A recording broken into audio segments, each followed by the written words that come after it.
Speed, time, love, and loss. These are all words that perfectly describe the Flash movie released in 2023. This film centers around the fast-talking, semi-autistic goof of the Justice League. I didn't watch the Justice League film, so I believe I'm missing out on some parts for context here.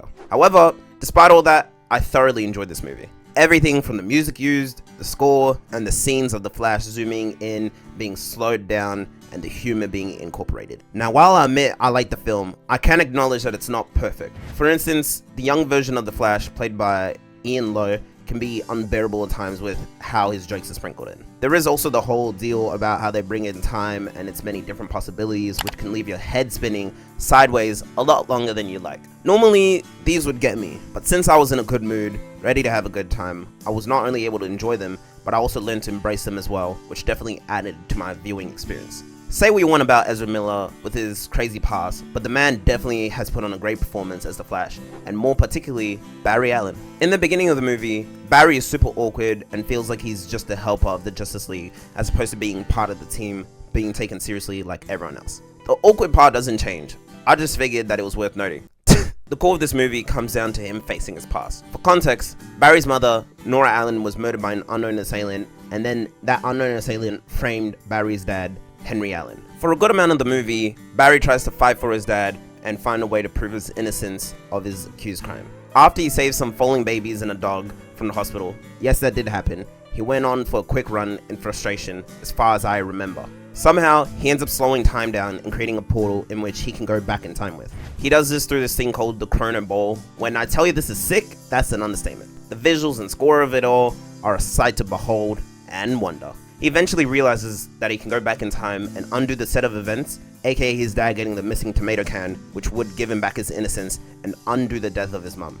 One thing that Barry forgot from Batman was not to mess with time, as he could do irreversible damage, and to also note that their tragedies made them what they are, superheroes. Throughout the course of this movie, Barry comes to realize that certain things change while others remain the same. So for example, certain members of the Justice League got altered. Batman is way older, there's no Wonder Woman, Cyborg, or Aquaman, and Superman got killed as a baby. On the flip side, they have Supergirl, his cousin, and Barry also realizes that the universe his mum is alive in is also the one in which his current self wouldn't be able to coexist in with. He even loses his powers, rightfully so, while giving his younger, alternate self those same exact powers. Fast forward to the battlefield in which General Zod and his crew is kicking everyone's ass. It's so bad that it got replayed different ways multiple times. Kid Barry tries to run in reverse to find a possibility of undoing the damage done to them. However, Barry realizes the same thing that we did a while ago.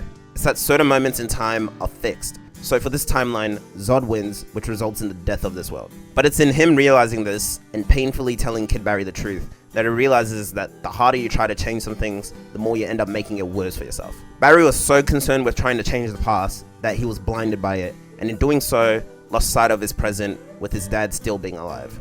I love the very human aspect of this film, because as much as I'm criticizing Barry right now, if we had his same powers at our disposal, wouldn't we use it too? The scene in which his kid version died so that he could live hit me right in the feels. Rest in peace, Kid Barry. However, you know which scene got me the most? It was the one in which Barry went back into the past and undid his meddling and said goodbye to his mum one last time. So much of this movie revolved around him running away, no pun intended, from his past and what happened to him. But it's in this case that he's learning to let go and make peace with his past and move on. But to see him cry and get all emotional with his mother Nora hit me like a truck, dude. I'm about to get real personal with y'all. Even my editor doesn't know this, so bear with me. Not too long before this movie, my own mum went through a struggle with cancer, particularly esophageal cancer. For months, I had to see the woman I loved so much, who took care of me and gave me life, slowly and continually get weaker and weaker and become a shell of who she once was. My family and I didn't know how the operation would go,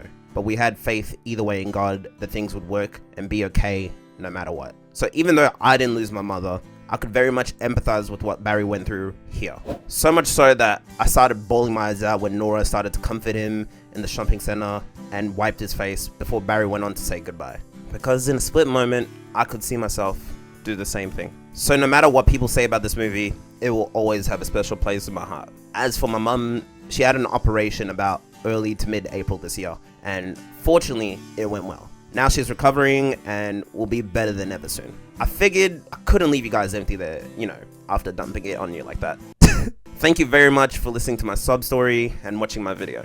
I don't know many of you who watch my content personally, but I do appreciate you giving me the chance to talk about whatever it is I like and enjoy and giving me the time of your day. That truly fills my heart up with joy. Thank you for watching. Stay tuned for whatever else I drop. And this is Black Sugar Living out.